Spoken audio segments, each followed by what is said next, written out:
today's news, RASHEEL Thomas Alexander, 27, identified as stabbing victim. Man suspected of burglary arrested. VG Festival on schedule for next month. District 2 representative grows increasingly concerned about crime. HM Prisons hosts second annual inmate debate, and the BVI to harmonize policies. Justice delayed, not denied. HFMD cases surged to 66, and massive fire near HEATHROW. We have the details of this and much more, all on the local, regional, as well as international scene. We'll be right back after a quick commercial break. Some claim that the age of a true gentleman is far behind us, but we disagree. He may appear in different guises today, but the values and ideals that make him a gent still stand. The Art of a Distinguished Gentleman by yours truly, Ron Grant, presents Season 7. Introducing Travi Rose, Creative Director. Alex Lake, Businessman. Sean Black, Cinematographer. Dakari Wheatley Adams, Content Creator. Donandre Millwood, Educator and Musician. Hashim Dream, Entertainer. James Todman Sr., Contractor. Dr. Albert Tompkins, Psychotherapist. Walter Barrett, Author. Rakim Todman, Producer and Engineer. Kamal Letson, Photographer. Roosevelt Smith III, Sales Manager and Hospitality Professional. Leland Abraham, IT Technician and Cybersecurity Analyst. The Art of a Distinguished Gentleman, Season 7, every Wednesday at 8 p.m., exclusively on 284 Media. Get ready to reason, reflect, and redefine yourself through the stories of real-life heroes. The Art of a Distinguished Gentleman, Season 7, Raising a Generation of Greatness. Voted Top 35 Gentleman Podcast Worldwide by FeedSpot and BI Icon Award winner. Hello everyone and welcome to this edition of 284 News. It is Friday, March 21st, 2025. I'm Ron Grant, bringing you the very latest out of Tortola in the Virgin Islands. A happy Friday's wish to each and every one of you. Beginning our newscast on the local scene, the Royal Virgin Islands Police Force can confirm that one male has been arrested in connection with a stabbing incident that occurred, they say, on March 20th in Gun Creek, North Sound, Virgin Gorda. The incident took place shortly after 8 a.m. and resulted in one male sustaining serious injuries. He was transported to the Dr. D. Orlando Smith Hospital, where he later succumbed to his injuries. The deceased has since been formally identified as RASHEEL Thomas Alexander, 27, of Virgin Gorda. Video footage of the incident has since been in circulation. Investigations into the circumstances, the police say, surrounding the incident are ongoing. Persons with any information that may assist in the figuring out of what took place are encouraged to contact the Royal Virgin Islands Police Force Intelligence Unit at 368-9339. Additionally, you can contact 800-8477. The owners, management, and staff of CCT, BVI Cable TV, and 284 Media express our condolences to the family and friends of the late RASHEEL Thomas Alexander. As police continue their investigations into a number of recent burglaries, a man was apprehended in the area of the BNF Medical Complex on the afternoon of March 20th, 2025. In an official statement, the Royal Virgin Islands Police Force stated, and I quote, "Officers of the Criminal Investigations Department arrested the person as a person of interest in ongoing burglary investigations. They apprehended him while he was walking along the highway." Now, video footage circulated showed the suspect in question in handcuffs being escorted by officers. Organizers of the 2025 Virgin Gorda Easter Festival have given the assurance that the festival will take place this year. It's 1 month away, and despite the late planning, the event will go ahead.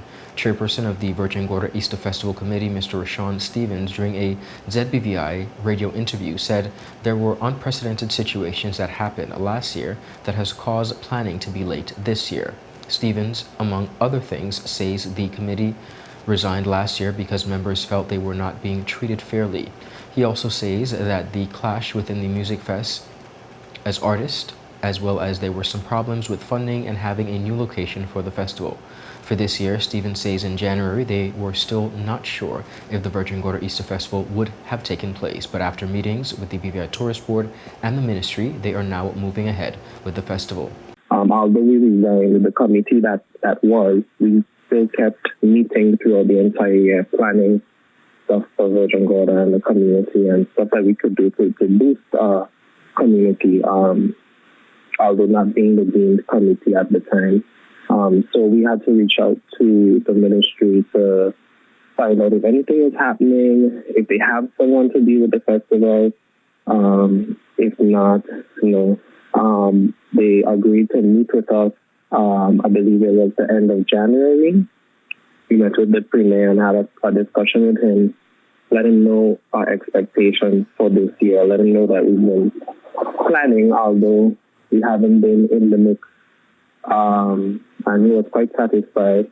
He commended us on our work that we've done last year, and he, gave words of encouragement. After that meeting, we were in discussion, a lot of back and forth until we could have gotten our allocated budget. We had to submit a lot of budget, submit a plan, submit things that the Ministry and the Tourist Board needs and needs to be approved in order for us to move forward. So with that, it took up a lot of time that we needed. So now we're in those final bits of that process with the Tourist Board and the Ministry. Stephen says the budget submitted by the committee to the Tourist Board has been approved, and they are now in the process of confirming contracts with various artists. A few contracts are left to be signed. We have a few headliners signed already. Some contracts needing revisions, some contracts needing to say certain things and needing to be reviewed or signed by someone else. A lot of tedious work in the background, but we're working through it. So that's why I say by next week we should be able to put out who's coming for this year's festival. Yes, the budget is submitted. It has been approved. We already began signing a few contracts. There are a few left to be signed. Up next, viewers, we have much more on the local scene. We'll be right back after a quick commercial break. CCT is turning up the heat with the ultimate spin and win jackpot. Sign up for any postpaid plan, Freedom, Go Fast LTE, or Fire Fiber Internet, or pay your postpaid bill on time for your chance to spin the wheel and win $1,000 every week during March Madness. And here's the best part. If there's no winner, the jackpot increases every week, making your chances to win even bigger. Not a CCT customer? Make the switch to Life Unlimited. Already a postpaid customer? Just pay your bill on time. Prepaid customer? Upgrade to a postpaid plan today. What are you waiting for? Sign up, pay up, stay connected for a chance to spin to win. Call us at 444-4444 or visit a CCT store for details on the right plan for you or your eligibility to spin. Terms and conditions apply. CCT. Life Unlimited. Hello and welcome to today's episode of Pop the Balloon or Find the Connection. Let's meet our first contender, ladies. Okay, Joey, so do you have any toxic traits? I'm very restrictive. I don't give more time. What you get is what you get. I don't like to give unlimited time. That's it. Okay, can you tell us why you popped your balloon? That's a little too restricted for me. Thank you for coming. Okay, ladies, so let's meet our second contender.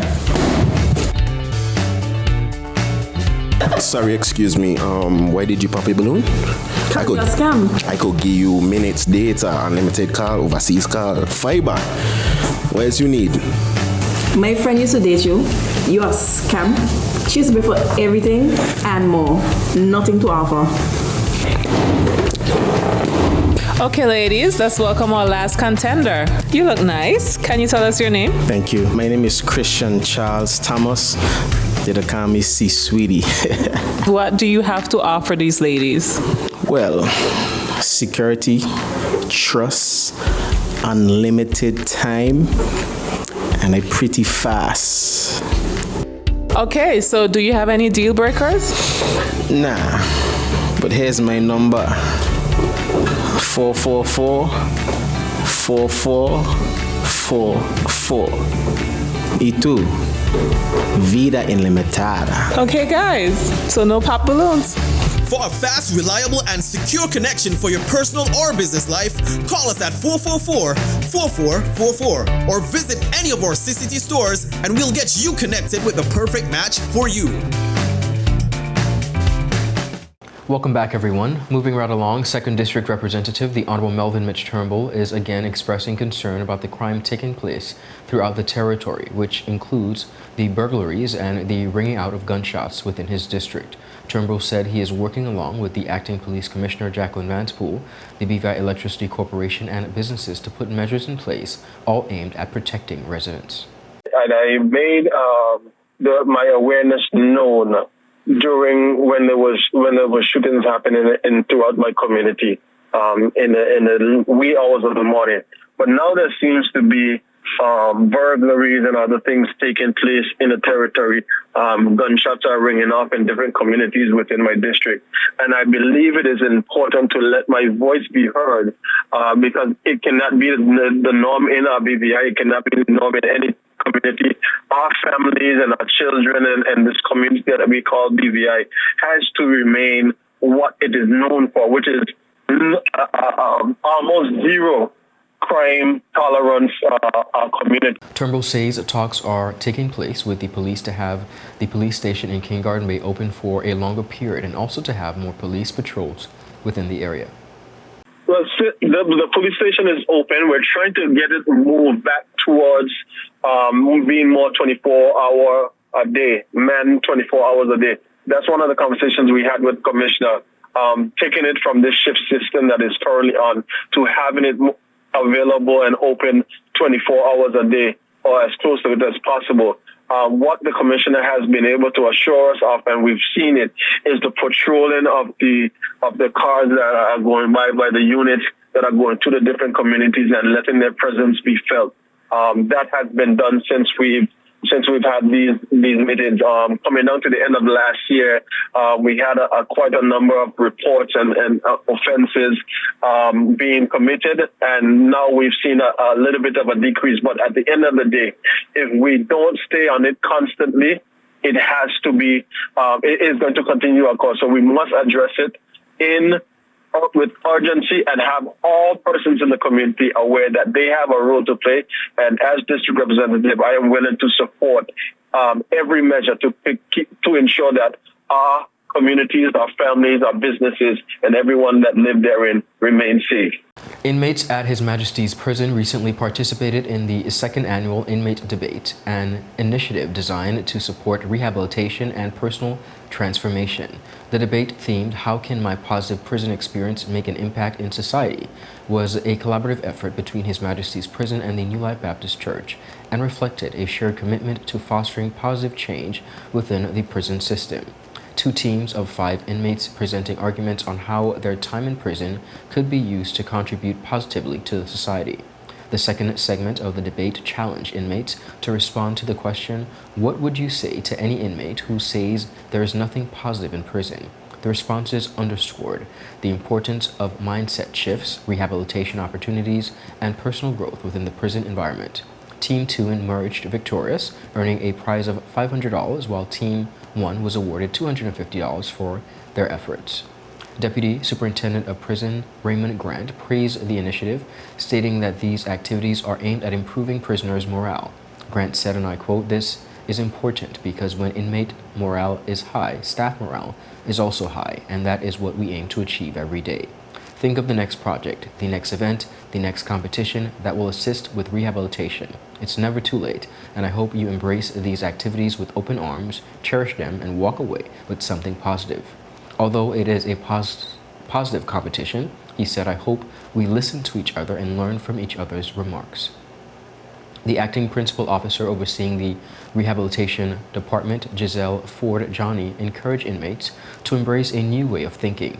She echoed the words of author Norman Vincent, who said, and I quote, "Change your thoughts and your mindset will change."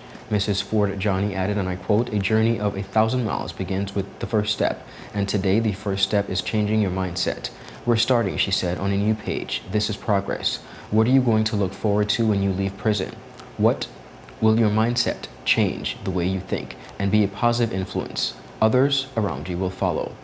Deputy Governor of the Virgin Islands, Mr. David D. Archer Jr., presented each participant with a signed copy of his book, pioneering greatness in recognition of their participation as well as dedication to self-improvement.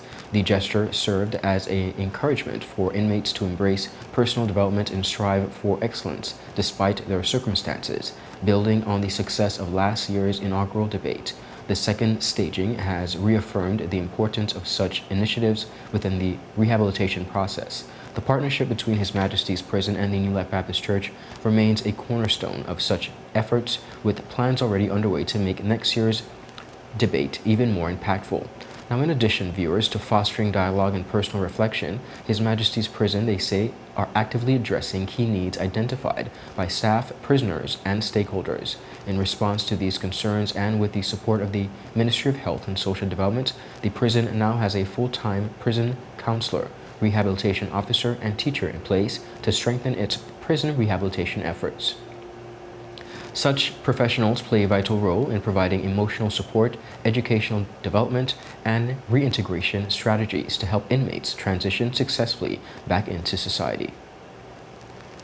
Premier and Minister of Finance, Dr. the Honorable Natalia De Wheatley, has been a part of discussions of the Organization of Eastern Caribbean States, the 76th Authority meeting in St. Martin this week, as they seek to strengthen their relationship. Premier Wheatley shared his thoughts during an interview with the Director of Communications, Kerry Christopher, on the sidelines of the meeting, which also served as the ascension of St. Martin to the OECS. Dr. Wheatley noted that with the imposition of tariffs by the United States, Virgin Islands, and various countries, it is important that the OECS seek to better develop their trading partnerships, especially as it relates to food security. We will see the prospects of increased prices, and we also see countries who are stockpiling goods, and that speaks to the whole question of food security. Yeah. And of course, that is a real threat to our people in the Virgin Islands. But if we can cooperate, because we have many countries in the OECS who are food producers, big food producers in the past, but in some instances, like where the WTO made rulings, it somewhat damaged the agricultural industry in some OECS countries. But what we need to realize is that we also need to consume goods. We don't just have to sell to the United States or to the European Union. Yes. We have our own markets, and if we strengthen our ability to trade, we can trade with each other as opposed to simply importing and exporting the developed countries. The Premier sees St. Martin as being integrated into the OECS as a big deal because it is a French territory. They are part of France, somewhat different from our relationship with the United Kingdom. So we see right here in the OECS, we have a gateway into the European Union, because of course the United Kingdom left the European Union. Yes. But with St. Martin, Guadeloupe, and Martinique in the OECS, that is a bridge to the European Union. And certainly they receive goods. We have direct shipping routes from Europe into Guadeloupe, Martinique, and St. Martin.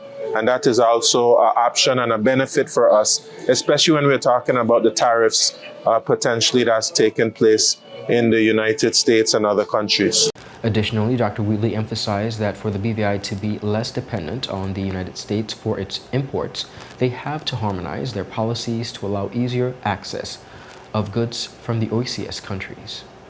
We have a number of OECS countries who have agricultural industries, St. Vincent, Dominica, we have St. Lucia. We may have some level of trade with these countries, but we need to be able to accelerate it and to be able to increase it. And that means harmonizing our policies, our tariffs, our duties at the ports to allow easier entry. And of course, we have to be able to ensure that we have shipping routes. So we have to engage our own shippers who will be able to go down south, and then we have shippers from these countries who will be able to come north, and we'll be able to meet in the middle somewhere so that we can get the goods as up to the northern Leeward Islands. So we see incredible prospects for cooperation. We also have, of course, we've been speaking about immigration. I was at just a week or two ago, I was at the immigration ministers meeting, and we spoke about things like having a warrant, an arrest warrant within the OECS region. Oh. This means if somebody commits a crime in another country, any other country of the OECS, that arrest warrant can be issued that we can act on in places like the Virgin Islands. So that strengthens security, as we know that crime is a transnational problem. Tonight, we bring you the heartbreaking story of a mother's relentless pursuit of justice, a journey that has taken some 11 years. After a trusted member of her community, a police officer, was convicted of molesting her young daughter. In an exclusive interview, she shares her pain, perseverance, and message to parents everywhere. It was in 2015 that this mother's world changed forever. She had returned home, visiting family with a newborn, unaware of the nightmare that would unfold. And then I had an 8-year-old, brilliant, nice, beautiful little girl.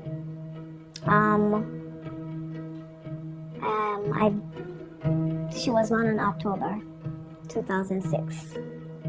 And I asked Mr. Harris Malters to be godfather for the child.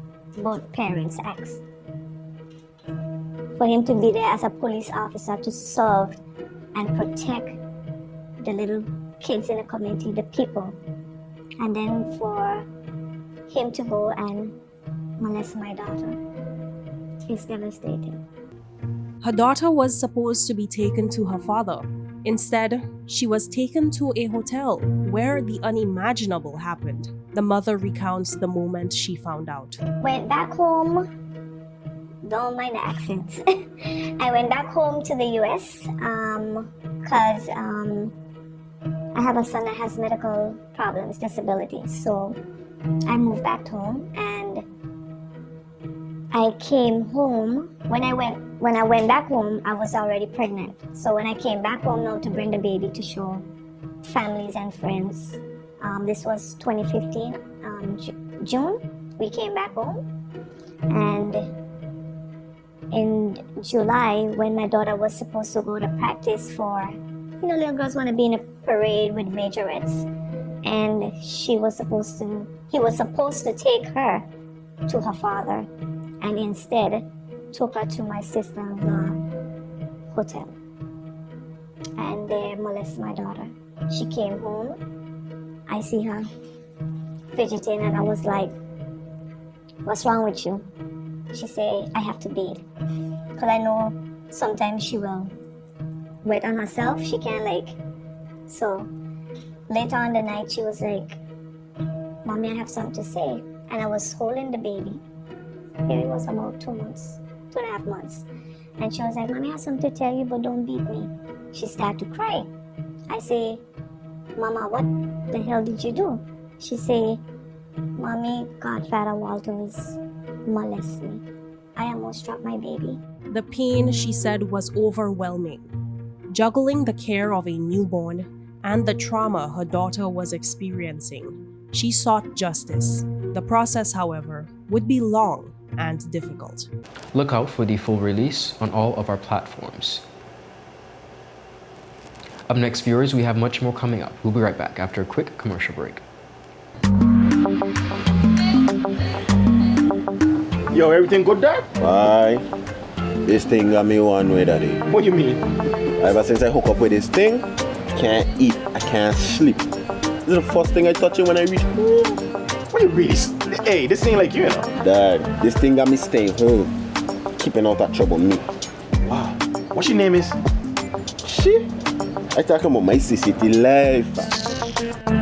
Don't worry about missing your favorite series, sports, news, and local programming. Come to CCT today and sign up for CCT Live to access over 80 channels. CCT Live. Bring it home. 1 month free trial turn into 5. 5 months turn into I watching ball. I even watching football. Dad, Nickelodeon, Paw Patrol. I am hooked. Hook, I tell you. Start the year off with more More speed, more downloading, more savings, and more fire. CCT Fire Fiber Internet gives you the speed you need to keep the whole family connected. Packages starting at $119 with speeds from 300 megabytes per second, super fast, unlimited downloads, even more reliable connectivity, plus free live streaming TV for the family to enjoy. Sign up for the absolute best fiber internet service in the BVI CCT Fire and pay no installation fee. Plus, get CCT Live TV for free. You deserve more. Get more with CCT. Life Unlimited.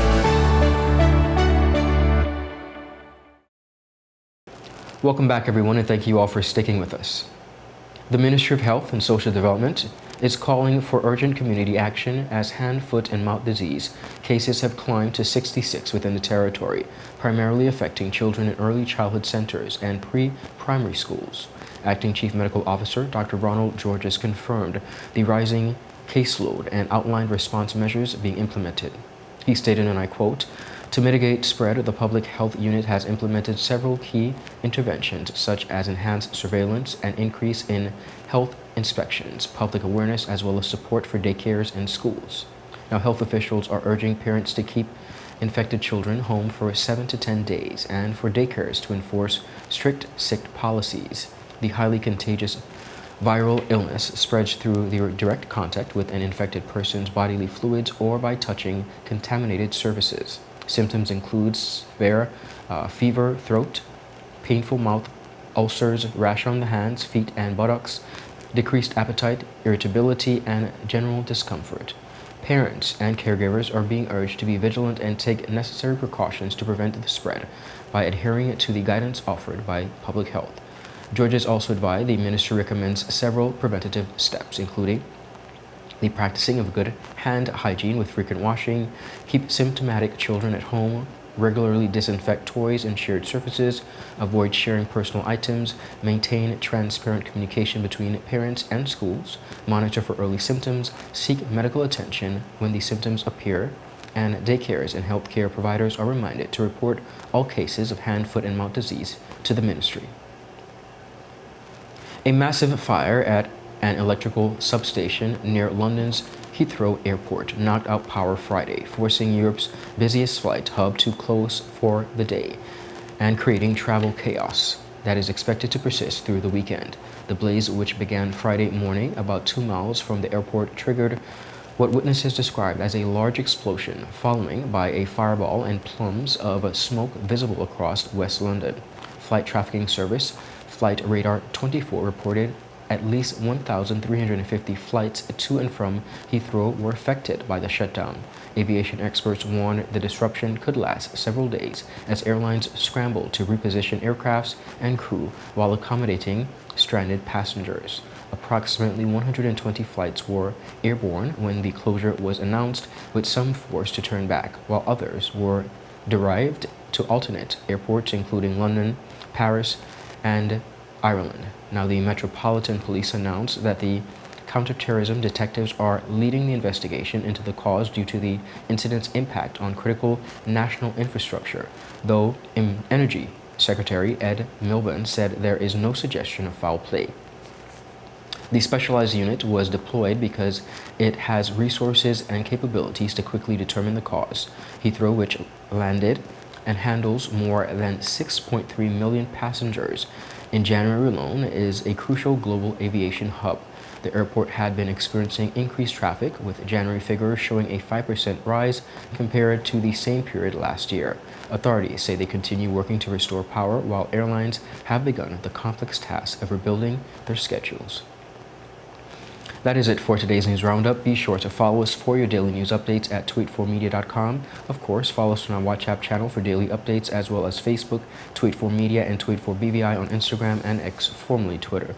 I'm Ron Grant. Have a safe and enjoyable evening. Happy Friday. Goodbye.